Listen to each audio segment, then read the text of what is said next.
17 বছর ঘর থেকে বেরোতে পারেন নাই, 70 বছরও পারবেন না ইনশাল্লাহ। আপনাদের পিছনে কিন্তু সিল মারা, একজনকেও পথে বের হতে দেব না। প্রত্যেক থানায় মামলা দেব, হাজার হাজার মামলা হবে। সুতরাং যদি ওই সংগঠনের কেউ থেকে থাকেন, উপরে সংবাদ পৌঁছাইয়া দিবেন।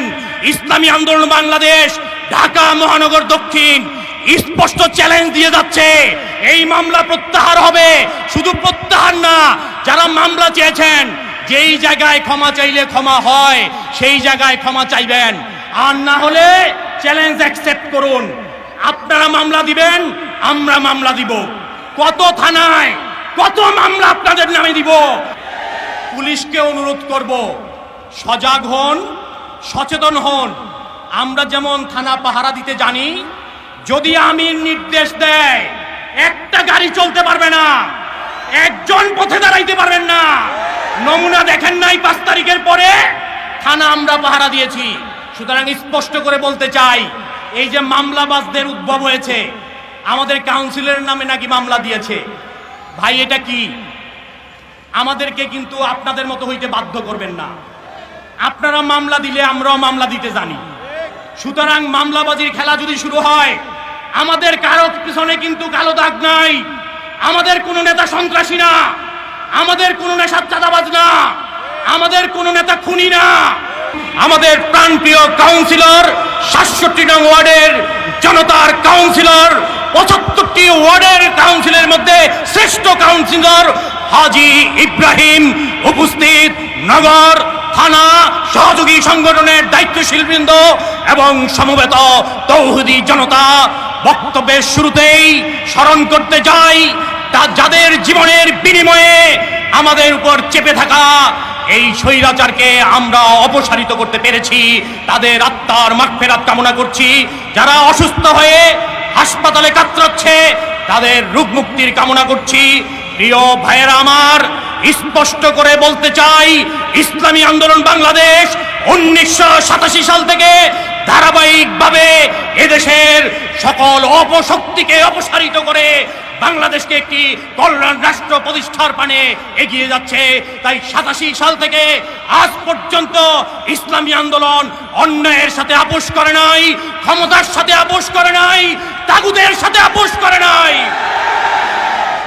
প্রিয় ভাইয়েরা আমার, আমরা 71-এ বড় আশা নিয়ে লক্ষ জানের বিনিময়ে এদেশকে স্বাধীন করেছিলাম।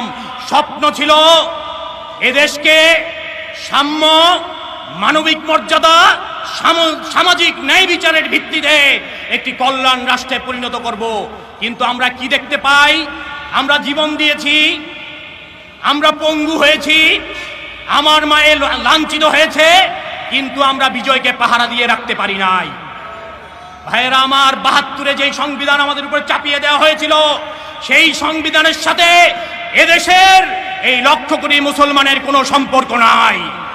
আরেক দেশের সংবিধানকে কপি করে আমাদের চিন্তা চেতনার বিপরীত যে বৈশিষ্ট্য, যে আদর্শ, তা আমাদের উপর চাপিয়ে দেওয়া হয়েছিল। তাই 71-এ এত জীবনের বিনিময়ে বিজয় আসার পরেও আমাদের এই দেশে শান্তি আসে নাই, আমাদের ভাগ্যের পরিবর্তন হয় নাই, আমরা স্বাধীনতার সুফল পাই নাই। ভাইয়েরা আমার, যার কারণে আবার 24-এর সৃষ্টি হয়েছে। ছাত্র জনতার এই আন্দোলনে একমাত্র রাজনৈতিক দল ইসলামী আন্দোলন বাংলাদেশ শুরু থেকে রাজপথে ছিল। আমাদের আমিরের নেতৃত্বে, আমাদের শায়েখে চরমনাইর নেতৃত্বে আমরা এই বিজয় এনেছি। সুতরাং স্পষ্ট করে বলতে চাই, আজকে বিভিন্ন জায়গায় শুনি ফুটপাতে চাঁদাবাজি হয়, পরিবহনে চাঁদাবাজি হয়।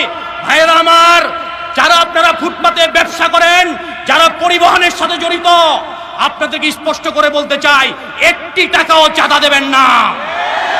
সকল চাঁদা বন্ধ থাকবে। যদি কেউ চাঁদা নিতে আসে, বেঁধে রাখবেন, আমাদের নাম্বার দিয়ে যাব, আমাদের সাথে যোগাযোগ করবেন। যদি কোনো সংগঠনের পরিচয় দেয়, তাহলে আরো বেশি করে বাঁধবেন। কাউকে ছাড় নাই, বিজয় আমরা এনেছি, এদেশ আমাদের ইচ্ছায় চলবে, কোনো চাঁদাবাজকে ছাড় দেওয়া হবে না। পুলিশ আমাদের বন্ধু, কিন্তু 52 বছর বন্ধুর আচরণ পাই নাই। এই দেশ ইসলামের ভিত্তিতে চলবে, সংবিধান সংশোধন নয়। আগেই বলেছি, নতুন সংবিধান হবে, জনতার মতে কোরআন হবে সংবিধান। আমাদের নেতাকে এই সংসদের নেতা বানাতে হবে, কোনো আপোষ নাই। যদি ভাগ্যের পরিবর্তন চাই, যদি অপকর্মের সমাপ্তি চাই, বাংলাদেশকে কল্যাণ রাষ্ট্রে পরিণত করতে চাই, পীর সাহেব চরমনাইকে জাতীয় সংসদের নেতা বানানোর কোনো বিকল্প নাই। নাসরুম মিনাল্লাহি ওয়া ফাতহুন কারীব ওয়া বাশশিরিল মুমিনিন।